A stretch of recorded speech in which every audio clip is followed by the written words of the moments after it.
සුබ සන්ධ්‍යාවක් වේවා ඔබ සියලු දෙනාටම. අද දවසේ විශේෂයෙන් මේ වසරේ අපි නවලුත් වසරක් ආරම්භ කරලා තිබෙනවා. මේ වසරේ අද සාහනේ අත්වල වැඩසටහනේ බලමු අද දවසේ ඔබට ස්වාමීන් වහන්සේ මඟ පෙන්වන්නේ මොකක්ද කියලා. අපි මොහොතක් හිස නමා යාඥා කරමු. ස්තුති ස්වාමිනී, අද දවස ගැන අපි ඔබ වහන්සේට අනේක වාරයක් ස්තුති කරනවා. මේ නව වසරේ ස්වාමිනී ඔබ වහන්සේ තවදුරටත් ඔබ වහන්සේගේ වචනයෙන් අපි පෝෂණය කරන්නට ගිය වර්ෂයේ පුරාම ඔබ වහන්සේ අපි පෝෂණය කරා. මේ වර්ෂයේද ස්වාමිනී ඔබ වහන්සේ අපි පෝෂණය කරන්නට. ඒ තුලින් පමණයි අපිට ජීවත් වෙන්න පුළුවන් වෙන්නේ ස්වාමිනී. මෙන්න ඔබ වහන්සේගේ දෑත් වලට බාර වෙනවා. ඔබ වහන්සේම මඟ පෙන්වන නිසා ස්තුති කරනවා ස්වාමිනී. ස්තුති වේවා, ප්‍රශංසා වේවා. ඔබ වහන්සේට ගෞරව වේවා. හාලෙලූයා ස්වාමිනී. ඇදහිල්ලෙන් විශ්වාසයෙන් මෙන්න අපි ඔබ වහන්සේගේ දෑත් වලට බාර වෙනවා. ආමේන්. ප්‍රේමන්තනි, අද දවසේදී වචනේ ඔබට අපි මුලදීම බලමු මොකක්ද අපිට තියෙන වචනය කියලා. මොකද අද දේ වචනේ අපිට පද දෙකක් අපිට ස්වාමීන් වහන්සේ මඟ පෙන්නනවා. පළවෙනි එක තමයි පරණ ගිවිසුමෙන් එන්නා වූ බයිබල් පදයක්. ඒ පරණ ගිවිසුමෙන් එන්නා වූ බයිබල් පදය තමයි ගීතාවලිය 32:8. ගීතාවලිය 32:8 අපිට කියන්නේ මොකක්ද? ගීතාවලිය 32:8 අපිට කියනවා තට උගන්වන්නෙමි, තා විසින් යා යුතු මාර්ගයේ තට මාර්ගයේ ගුරුකම් දෙන්නෙමි. මා දෙනෙති නුඹ දෙස බලා නුඹට දැනුමතුකම් දෙන්නේ. ගීතාවලිය 32:8 බලන්න ඒක අපිට කියන විදිය. නුඹට උගන්වන්නන, යා යුතු මග ගැන උපදෙස් දෙනවා. ඒ වගේ දෙනතින් නුඹ දෙස බලා නුඹට දැනුමුතුකම් දෙනවා. අපි බලමු දෙවෙනි බයිබල් පදයේ අපි වෙන්නේ එපිස 5:10. එපිස 5:10 අපිට පවුලුතුමා එපිස වරුන්ට ලියුවා හසුනෙන් තමයි ඒක දාගෙන තිබෙන්නේ. සමිඳාන් වහන්සේට ප්‍රියමනාප දේ කුමක්දයි විමසා බලන්න. මේ ගැන අද දවසේ මෙනෙහි කරනකොට මට නැවත මතක් වෙන්නේ අපගේ පළවෙනි බයිබල් පදයේ දෙස සිත යොමන්න. මොකද මේ ගීතාවලිය මේ පදයේ විශේෂයෙන්ම දාවිත් රජතුමා තමයි මේ බයිබල් පදය අපිට දීලා තිබෙන්නේ. ඌට දුන්නා වූ මේ දාවිත් රජතුමා කියන්නේ කවුද?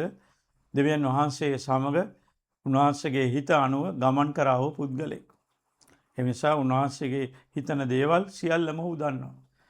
ඔහු එකින්ද වැදගත් පොරොන්දුවක් අපිට මේ 32 වෙනි පරිච්ඡේදයේ 8 වෙනි පදයේ කියනවා. අපිට උගන්වනවා, මඟ පෙන්නනවා, ඇස් දෙකෙන් බලලා ඉවරලා දැනුමුතුකම් දෙනවා. වැදගත් පොරොන්දුවක්. මොකද මේ ලෝකයේ දිශ බැලුවම අපිට පේනවා මුළු ඒ ලෝකෙම වෙනස් වෙන ලෝකයක් තිබෙන්නේ. දවසින් දවස අපිට එන්නා වූ අභියෝග වෙනස්. අපි යන්නේ කොහෙද අපි දන්නේ නැහැ. අපිට මොනව වෙනවද කියලා අපි දන්නේ නැහැ. නමුත් මේ මුළු විශ්වයම මැව්වා වූ දෙවියන් අපිට කියනවා මම උගන්වනවා උඹලට. ඒ වගේ මම මගක් පෙන්නනවා. යන්න ඕනේ මග පෙන්නනවා. නමුත් ඒ වගේම උන්වහන්සේ අපිට කියනවා මම ඊටත් වඩා ළඟින් ඉඳගෙන ඇස් දෙකෙන් බලලා ඉවරලා මම කියලා දෙනවා තව දුරටත්. දැනුමුතුකම් දෙනවා කියලා. ඉතින් මේ පොරොන්දුව කොහොමද අපි උරුම කරගන්නේ? වැදගත් පොරොන්දුවක්. හැබැයි මේ පොරොන්දුව උරුම කරගන්නේ කොහොමද කියලා 32 වෙනි පරිච්ඡේදයේ පළවෙනි පදවල පද 7 තුල පද 5 තුල පැහැදිලිව කරනවා. ඒ කියන්නේ මේක තමයි පසුතැවිලි වීමේ වාසනාව කියලා කියන්නේ. අපේ ජීවිතවල අපි අතින් වරදි වෙනවා. නමුත් අපි මේ වැරදි වලට පසුතැවිලි වෙන විට ස්වාමින් වහන්සේ අපිට දෙන්නා වූ බලවත් පොරොන්දුවක් තමයි මේක. අපේ ජීවිතවල අපි දන්නවා අපි ගොඩක් වෙලාවෙදී අපි කොච්චර දේවචනේ ඇහුවත් අපි කොච්චර දෙවියන් වහන්සේගේ දරුවන් විදියට අපි හිටියත් අපිට ගොඩක් වරදිනවා. ඉතින් මේ වැරදි අපි හදාගෙන ඒවට පසුතැවිලි වුණාම ඒව ගැන ස්වාමීන් වහන්සේට කියලා ඒවට උන්වහන්සේගෙන් සමාව ඉල්ලුවම මෙන්න මේ විදියට උන්වහන්සේ අපිට පොරොන්දුවක් දෙනවා. අපි හැබැයි මේ අපේ පසුතැවිලි වෙනවා කියන්නේ අපි හදවතින්ම අපි උන්වහන්සේට කියන්න ඕනේ අපි කරපු දේවල් වැරදුන තැන් ගැන. අපි හදවතින්ම කියන්න ඕනේ උන්වහන්සේගෙන් සමාව ඉල්ලන්න ඕනේ. මොකද යේසුස් වහන්සේ අපි දන්නවා උන්වහන්සේගේ ජීවිතය පූජා කරලා උන්වහන්සේ කුරුසයේ මැරිලා උන්වහන්සේ අපගේ පාපයේ මිලේ ගෙවලා තිබෙන්නේ. උන්වහන්සේ නැවත නැගිටලා දැන් ජීවමානව අපි සමග ඉන්නවා. ඉතින් ඒකයි උන්වහන්සේ කියන්නේ මේ විදියට මම හරිම ලස්සනයි.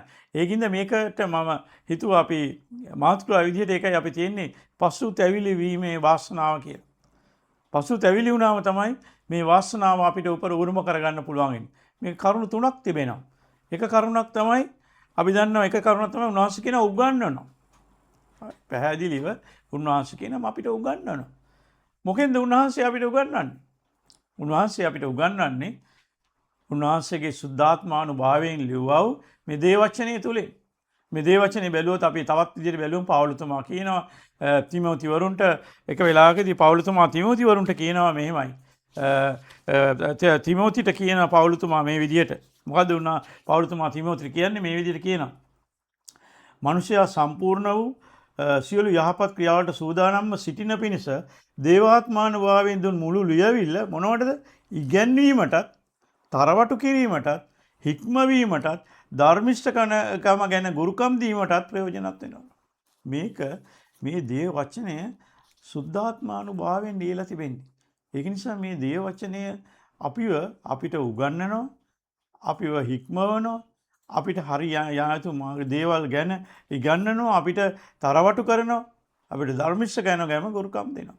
ඒකින්ද පළවෙනි එක අපිට උගන්වනවා. උගන්වන්නේ මේ සුද්ධාත්මානුභාවයෙන් ලිව්වා වූ දේවචනය තුලින්. දෙවෙනි කාරණේ උන්වහන්සේ කියනවා මම මඟ පෙන්නනවා කියලා. ඒ ශාංශ පැහැදිලිව අලුත් ගිවිසුමේදී පැහැදිලිව කියනවා මම තමයි මාර්ගය, මම තමයි සත්‍යය, මම තමයි ජීවනය. අද ලෝකේ බැලුවම ලෝකයේ හිටියා වූ අවුරුදු ගණන් හිටියා වූ එක කතුරුවරුන් හිටියා. ඒගොල්ලෝ හොඳ මාර්ගයන් හැබැයි කියලා දුන්නා. හැබැයි ඒ එක්කෙනෙක්වත් ජීවමානව අපි සමග නැහැ. උන්වහන්සේට පුළුවන් දැනුත් අපිට බල මේවා ගැන කියලා දෙන්න. ඒ කියන්නේ ඔය ඔක්කොම ලියපු අය දැන් මැරිලා ඉන්නේ. පොත්වල ලියලා තියෙනවා. ඒක හරි. නමුත් මේ පොතේ ආත්මානුභාවයෙන් ලියලා ඒකත් දැනට අපිට උගන්වමින් අපි සමග ගමන් කරන්නා වූ පුද්ගලයෙක් අපි සමග ඉන්නවා. ඒ තමයි යේසුස් වහන්සේ. ඒකින්ද උන්වහන්සේ මාර්ගය උන්වහන්සේ අපි හිතමු දැන් මාර්ගය ලියලා තියෙනවා මේ විදිහට යන්න කියලා. හැබැයි කොහේ හරි වේදිකට ප්‍රශ්නයක් වුණොත් කවුරුත් නැහැ කියලා දෙන්න. මොකද වෙනස් වෙන ලෝකයක් තිබෙන්නේ. මේ ලෝකයේ පුදුම විදිහට වෙනස් වෙමින් තිබෙනවා. ඒක නිසා මේකට ඒ වෙලේම මඟ පෙන්වන කෙනෙක් ඉන්න ඕනේ. ඒක තමයි උන්වහන්සේ හැමතිස්සම කියන්නේ මාර්ගයේද සත්‍යයේද ජීවනයේද මමයි කියලා. තුන්වෙනි කාරණේ උන්වහන්සේ පැහැදිලිව අපිට කියනවා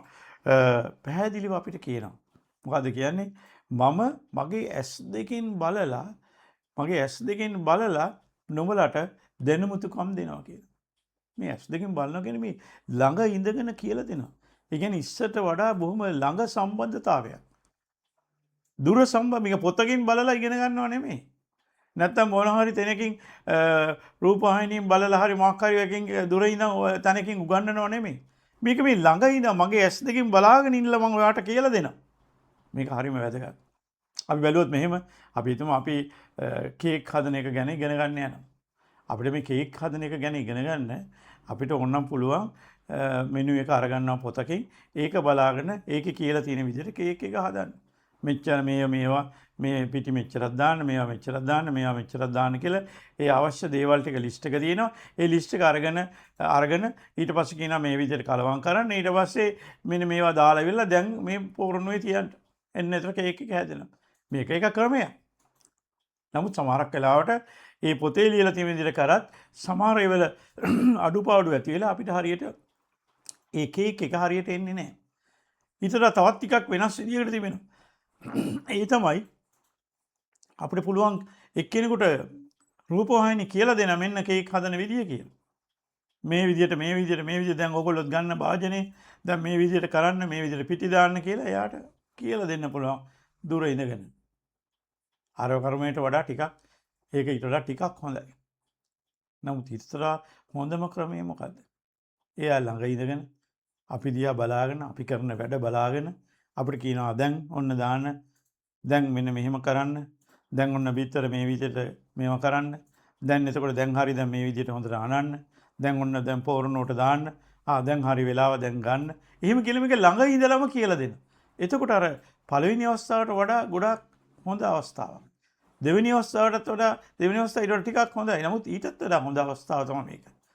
ඒ වගේ විදිහට තමයි ස්වාමීන් වහන්සේ අපේ ජීවිතයට මඟ පෙන්වන්නේ. පේනවද?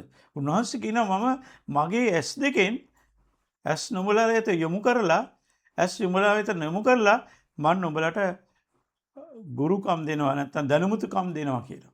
ඒ කියන්නේ ළඟ ඉඳගෙනම මඟ පෙන්නනවා. මේ වගේ උන්වහන්සේ සමග කිට්ටු සම්බන්ධතාවයකට අපි කොහොමද එන්නේ? මේ වගේ හැමතිස්සෙම අපිව බලාගෙන උන්වහන්සේ ප්‍රේමණීය දෙවියන් කෙනෙක්. උන්වහන්සේ ආසයි. උන්වහන්සේ සමග අපි මේ ආකාරයට ගමන් කරනකොට එවිටකර උන්වහන්සේ සමග මේ ආකාරයට ගමන් කරන නම් අපි අපගේ මේක වාසනාවක් අපේ ජීවිතේ ලැබෙන. මේක අපේ වාසනාවක් අපේ ජීවිතේ ලැබෙන. ඒකේ වාසනාව ලැබෙන්නේ අපේ ජීවිතේ අපිට වුණා වූ දේවල් ගැන අපි පසුතැවිලි වෙනකොට. ඒවා හරියටම නිවැරදිව හදවතින්ම පසුතැවිලි වෙන්න වෙනවා. එතකොට තමයි උන්වහන්සේ සමග මේ සම්බන්ධතාවය තියෙන්නේ. එතකොට තමයි උන්වහන්සේ සමග මේ සම්බන්ධතාවය හරහා උන්වහන්සේ අපිට උගන්වන්නේ. උන්වහන්සේ අපිට මඟ පෙන්වන්නේ. ඒ වගේ උන්වහන්සේගේ ඇස් අපදේශ යොමු කරලා උන්වහන්සේගේ ඇස් අපදේශ යොමු කරලා උන්වහන්සේ අපිව බලාගෙන. ඒකනේ දාවිත් රජතුමා මේක ලියන්නේ මේ විදිහට. දාවිත් රජතුමා කියන්නේ කවුද? දාවිත් රජතුමා කියන්නේ මම ඉස්සෙල්ලා කිව්ව විදිහට උන්වහන්සේ හිතගත් එකම පුද්ගලයා. නමුත් ඔහුගේ ජීවිතය බැලුවොත් කොහොමද? පුදුම වැරදි ගොඩක් කරපු මිනිසෙක්. ලොකුම වැරදි. මොනවද වැරදි? එයා කාන්තාවක් සමග වැරදි සම්බන්ධතාවයකට එනවා රජතුමා. ඊට පස්සේ එයාගේ ස්වාමි පුරුෂයව මරනවා. මැරෙන්න ප්ලෑන් කරලා ඒක සැලසුම් කරනවා. ලොකුම වැරදි දෙකක් කරේ. නමුත් ඔහු ස්වාමීන් වහන්සේ තුල පැහැදිලිව පසුතැවිලි වෙනවා ඔහු කරපු වරදට. ඒකත් ඔහු ගීතාවලියේ 51 වෙනි ගීතිකාවේ පැහැදිලිව සඳහන් කරනවා. ඔහුගේ පසුතැවිලි වීම ගැන. කොහොමද අපි පසුතැවිලි වෙන්න ඕනේ කියලා ලස්සනට ඒක කියලා දෙනවා. ඒක සැබවින්ම අපි පසුතැවිලි වෙනකොට මෙන්න උන්වහන්සේ අපිට පුදුම විදියට ලං වෙනවා. ඒක තමයි දාවිත් රජතුමාගේ අත්දැකීම. දාවිත් රජතුමා අපිට කියන්නේ උන්වහන්සේගේ වාසනාව ලබන්න නම් පසුතැවිලි වෙන්න වෙනවා. ඒ පසුතැවිලි වීම අපේ හදවතින්ම අපේ වැරදි ප්‍රකාශ කරලා උන්වහන්සේ සමග කිට්ටු සම්බන්ධයකට එන්න තියෙනවා. ඊට පස්සේ මොකද වෙන්නේ? ඊට පස්සේ උන්වහන්සේ අපිට උගන්වනවා. උන්වහන්සේ අපිට මාර්ගය පෙන්වනවා. උන්වහන්සේ අපිට උන්වහන්සේගේ ඇස් යොමු කරලා උන්වහන්සේ අපිට දැනුමිතුකම් දෙනවා. මේ ඔක්කොම කරන්නේ කොහොමද? මේ ඔක්කොම කරන්නේ ඔබ මම දන්නා වූ මේ දේව වචනය තුලින්. මේ දේව වචනය සුද්ධාත්මානුභාවයෙන් එළිලා තියෙන වචනයක් මේක. ඒක නිසා මේක මේ ආත්මයන්න් වහන්සේ තුල තමයි මේක කියන්නේ. අපි දන්නවා ආත්මයන් වහන්සේ කියන්නේ අපිට දුන්නා වූ දායාදයක් යේසුස් වහන්සේ. ඇඩ්වාන්ස් එක ආත්මයන් වහන්සේ. එතන මේ ඇඩ්වාන්ස් එක අපිට දීලා තින්නේ ඇයි? මේවා ගැන තේරුම් ගන්න. උන්වහන්සේ සමග කතා කරන්න. තේරෙන්නේ නැත්නම් අහන්න මොනවද මේක කියන්නේ කියලා. එතකොට ආත්මයන් වහන්සේ කියලා දෙනවා. ඔයා කොහෙද වරද? මොකද අපේ පාපය ගැන අපිට මඟ පෙන්වන එකම එක්කෙනා සුද්ධාත්මයන් වහන්සේ. උන්වහන්සේ ඇතුලෙන් අපිට කතා කරලා කියනවා ඔයා වැරදි වෙතන කරා. මේක කරන්න එපායි. අපි ඒවට සමන් දෙන්න වෙනවා කියලා දෙන වෙලාවදී. ඊට පස්සේ අපි සමාව ඉල්ලන්න වෙනවා. එතකොට තමයි මේ වාසනාව අපිට හිමි වෙන්නේ. මේ වාසනාව මෙතනින් නැවතෙන්නේ නැහැ. උගන්වනවා, මඟ පෙන්නනවා, නැත්නම් ඇස් යොමු කරලා දැනුමිතිකම් දෙනවා. එතනින් නවතින්නේ නැහැ. මේක සදාකාලයටම යනවා. ඊළඟ ගිහිල්ලා අපිට ලැබෙන ලොකුම වාසනාව අපි හිමි කරගන්නවා. ලොකුම වාසනාව මොකද්ද? සදාකාලික ජීවනය. හැමදාම අපි යේසුස් වහන්සේ සමග ජීවත් වෙන්න යනවා. මේක තමයි අපිට ලැබෙන්න තිබුණ ලොකුම වාසනාව. දැන් අපිට තිබෙනවා අපගේ ගැලවීම. නමුත් ගැලවීම සම්පූර්ණ වෙන්නේ නැත්නම් වාසනාව උපරිම වෙන්නේ අපි අවසාන අවස්ථාවේදී. ඉතින් මේක සඳහා අපිට උදව් කරන්න අපිට සුද්ධාත්මයන් වහන්සේ අපිට දීලා තියෙනවා. හැබැයි ප්‍රශ්නයකට තියෙන්නේ අපි තේරුම් ගන්න වෙනවා අනිත් බයිබල් පදේ කිව්වා වගේ අපි පැහැදිලිව තේරුම් ගන්න වෙනවා. ඉපිස පවුලතුමා එපිසවරෙන්ට ලිව්වා පදේ පළවෙනි කොටස විතරයි තියෙන්නේ. සමිඳුන් වහන්සේට ප්‍රියමනාප දේ කුමක්ද විමසා බලන්න. කැමැති දේ කරන්න යන්න එපා. හරිද? තේරුම් ගන්න ආත්මයන් වහන්සේ සමග කතා කරන්න. ස්වාමීනි මේක කරාට කමක් නැද්ද? මේකද මම කරන්නේ. ඒකත් උන්වහන්සේ දේ වචනේ පැහැදිලි කරන කියනවා හිත උපදේශයේ අපිට මතකයි හිත උපදේශයේ ලස්සන පදයක් කියනවා මොකද්ද කියන්නේ ලස්සන පදේ උන්වහන්සේ කියනවා මිනිසා අපි මිනිසාගේ සැලසුම හදනවා අපි හැබැයි මාර්ගයේ ගිනියන්නේ ස්වාමීන් වහන්සේ අපිව නිවැරදි මාර්ගයේ ගිනියන්නේ ස්වාමීන් වහන්සේ අපි සැලසුම් හදනවා ගොඩක් ඒකින්ද අපි හැමතිස්සෙම ස්වාමීන් වහන්සේ සමග ආත්මයන් වහන්සේ සමග කතා කරමින් අපි කහන්න වෙන ස්වාමිනී කොතනද වැරද්ද? මොකද ආත්මයන් වහන්සේට විතරයි පුළුවන් වෙන්නේ අපගේ වැරදි වලට මඟ පෙන්වන්නට. ඒ වගේම ආත්මයන් වහන්සේ අපිව ස්ථිර කරමින් මේ ගැලවීම මාර්ගයේ ගෙනියලා ගැලවීම සම්පූර්ණ වෙනවා. අපිට ලැබෙන උපරිම වාසනාව එයයි. ගැලවීම. ඒක තමයි උපරිම වාසනාව. ඒ නිසා අපි අද අපගේ ජීවිතවල අපි කල්පනා කරලා බලන්න වෙනවා. එහෙනම් කොහොමද අපිට තේරෙනවා අපිට උන්වහන්සේ උගන්වනවා. උන්වහන්සේ මඟ පෙන්වනවා. උන්වහන්සේ ඇස්වලින් බලලා අපිට කියනවා. එහෙනම් අපි ඒ සඳහා අපි එකක් තමයි උන්වහන්සේ සමග සම්බන්ධතාවය, කිට්ටු සම්බන්ධතාවය හැමතිස්සෙම ගමන් කිරීමේ අවශ්‍යතාවය.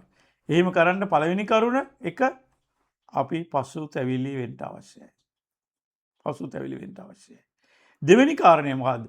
දෙවෙනි කාරණය තමයි මේ ආත්මයන් වහන්සේ ලිව්වා වූ මේ දේවචනේ කොටස. මේ සුද්ධ වූ බයිබලයේ සුද්ධාත්මානුභාවයෙන් ලියලා තියෙන මේ සුද්ධ වූ බයිබලයේ අපි මෙනෙහි කරන්න අවශ්‍යයි. අඩුම ගණනේ එක පදයක් හරි එක දවසකදී මෙනෙහි කරන්න අවශ්‍යයි. උන්වහන්සේගෙන් අහන්න අවශ්‍යයි. සුද්ධාත්මයනි මේකෙන් මට මොනවද කියන්නේ? මේ අනුව මගේ ජීවිතයේ අද දවසේ වැරදිලා තියෙන තැන් මොනවද? ඒක හදාගන්න මට ශක්තියක් බලයක් දෙන්න. මේකේ මට ඉදිරියට යන්න මොනවද තියෙන්නේ? ආත්මයන් වහන්සේගෙන් අපි අහන්න වෙනවා. තේරෙන්නේ නැත්තම් අපි උන්වහන්සේගෙන් අපි ප්‍රඥාව ඉල්ලන්න වෙනවා. දේවචනේ කොටස අපිට ප්‍රායෝගිකව දාන්න බැරි නම් දේවචනේ කොටස අපිට ප්‍රායෝගිකව යොදන දේවචනේ කොටස අපිට කියවන්න පුළුවන්. අපිට කටපාඩමින් අපි දන්නවා. හැබැයි අපිට සමහරකට ඒක ප්‍රායෝගිකව අපිට දාන්න බැරි වෙනවා. ආත්මයන් වහන්සේට කියන්න. ස්වාමිනී මේ බයිබල් පදේ නැත්නම් මේ ආත්මානුභාවයෙන් ලිව්වා මේ කොටස කොහොමද ස්වාමිනී ප්‍රායෝගිකව අපි ඉදිරිපත් කරන්නේ? ඔබ වහන්සේම අපිට මඟ පෙන්වන්න. ඔව් ස්වාමිනී. ඊට පස්සේ ඒව දැනගෙන හිටියට මදි. අපි ඒවට කීකරු වෙලා ඒවා ක්‍රියාවේ නංවන්නත් ඕන. ඒ කියන දෙයට අපි කීකරු වෙලා ක්‍රියාවේ නංවන්න ඕන. එහෙම නැත්නම් ඒවා පිටු ගණන් අපි කිව්වට වැඩක් නැහැ. බයිබලයේ මෙච්චර පාරක් අපි කියවලා ඉවරයි කියලා කිව්වට වැඩක් නැහැ. මේ අඩු ගන්න එක පදයක් හරි ඉගෙනගෙන ඒක ප්‍රායෝගිකව අපේ ජීවිතයට අදාළ කරගත්තේ නැත්නම් ඒකෙන් වැඩක් නැහැ. ඒකට කීකරු වුණේ නැත්නම් වැඩක් නැහැ. අන්න ඒ විදිහට අපිට පේනවා අපිට බැරි නම් මේක තේරුම් ගන්න අපි මේවා ස්වාමීන් වහන්සේගෙන් ඉල්ලන්න පුළුවන්. ප්‍රඥාව නැති අය ස්වාමීන් වහන්සේගේ ප්‍රඥාව ඉල්ලාවා කියලා දේවචනේ පැහැදිලිව කියනවා. අපි ඉල්ලනවා නම් ඒවත් කියලා දෙනවා අපිට. ඒත් අපිට තේරෙන්නේ නැත්නම් අපි යන මග අපිට තේරෙන්නේ නැත්නම් අපේ දේවල් ගැන ඉදිරිය ගැන ස්වාමීන් වහන්සේ අපිට කාගේ හරින් අහන්න පුළුවන් ප්‍රඥාව තියෙන කෙනෙක්ගෙන් මේවා ගැන හොඳට දන්න තියෙන එකෙන් අපි උපදෙස් ගන්න පුළුවන්. ආත්මයන් වහන්සේ තුල අපිට උපදෙස් දෙනවා. ඉතින් ඒ නිසා අද දවසේ අපි තිබෙනා හොඳට මතක තබා ගන්න මේ අලුත් වර්ෂයකට ඇවිල්ලා තිබෙන්නේ. අලුත් වර්ෂයේ ගොඩක් සැලසුම් අපිට තිබෙනවා. අලුත් වර්ෂයේ ගොඩක් බලාපොරොත්තු අපිට තිබෙනවා. හොඳයි. හැබැයි මේ බලාපොරොත්තු එකින් එක ස්වාමීන් වහන්සේ තුල උන්වහන්සේ තුල විමසලා උන්වහන්සේ කියන විදිහට තමයි අපි යන්න වෙන්නේ. හැබැයි මේ සියල්ලටම ප්‍රථමයෙන් අපි ගිය වර්ෂයේ පුරාම අපි තුල තිබුණා වූ අඩුපාඩු වැරදි ගැන අපි පසුතැවිලි වෙන්න ඕනේ. ඒවා ගැන පසුතැවිලි වෙලා ඇත්ත වශයෙන්ම සැබවින්ම අපි පසුතැවිලි වෙලා මේවා උන්වහන්සේට බාර කරන්න ඕනේ. එවිට උන්වහන්සේ කියනවා පොරොන්දුව දෙන්නේ එතකොටයි. මේ පොරොන්දුව වැදගත් පොරොන්දුවක්. මම උගන්වනවා, මඟ පෙන්නනවා, මමගේ ඇස් දෙකෙන් බලලා මම දැනුමුතුකම් දෙනවා. නිකන් නෙමෙයි. ඇස් දෙකෙන් බලාගෙන ඉන්නවා. ප්‍රේමණීය දෙවියන් වහන්සේ. ප්‍රේමණීය උන්වහන්සේ. ඒකයි උන්වහන්සේගේ දරුවන් දිහා උන්වහන්සේ බලාගෙන ඉන්නේ. කොයි වෙලේ උදව් කරන්නද කියලා. කොයි වෙලේ අපි අහයිද කියලා බලාගෙන ඉන්නේ කියලා දෙන්නේ. ඒ නිසා මේ වර්ෂයේ අපි තීරණයක් ගමු. දේවචනේ අපි හැමදාම පදයක් හෝ කොටසක් හරි මෙනෙහි කරමු. ඒ කොටසේ හරි ඒ මෙනෙහි කරන කොටසේ අපි උන්වහන්සේගෙන් අහමු මේකින් අපිට මොනවද කියන්නේ? මේක අනුව මගේ වැරදි තියෙන තැන් මොනවද? ඒවා හදලා දෙන්න කියලා. ඊට පස්සේ ඒවා ඔක්කොම දැනගත්තට පස්සේ ඒ අනුව අපි ක්‍රියා කරමු. අන්න එවිට අපිට පුළුවන් වෙනවා මේ අවුරුද්ද ගිය අවුරුද්දට වඩා වාසනාවන්ත අවුරුද්දක් කරගන්නට අපිට පුළුවන් වෙනවා. එනිසා ඒ සඳහා ඔබ සියලු දෙනාටම ශක්තිය ධෛර්යය ලැබේවා කියලා ප්‍රාර්ථනා කරමින් අපි මොහොතක් යාඥා කරමු. ස්තුතියි ස්වාමිනී. අද දවස ගැන අපි ඔබ වහන්සේට ස්තුති කරනවා. අපි අලුත් දවසකට අපි පැමිණලා තිබෙනවා. මේ දවස ස්වාමිනී අලුත් වර්ෂයකට පැමිණලා තිබෙනවා. මේ වර්ෂයේ ගිය වර්ෂයට වඩා ස්වාමිනී ඔබ වහන්සේ සමග ගමන් කරන්න, ඔබ වහන්සේ උගන්වන ඒවා තේරුම් ගන්නට, ඔබ වහන්සේගේ මඟ ඉගෙන ගන්නට, ඔබ වහන්සේගේ ළඟකම දැනගන්නට අපිට කරුණාව දෙන්න. සියල්ල ඔබ වහන්සේගේ දෑත් වලට බාර කරනවා. ජීවමාන යේසුස් වහන්සේගේ නාමයෙන්. ආමෙන්.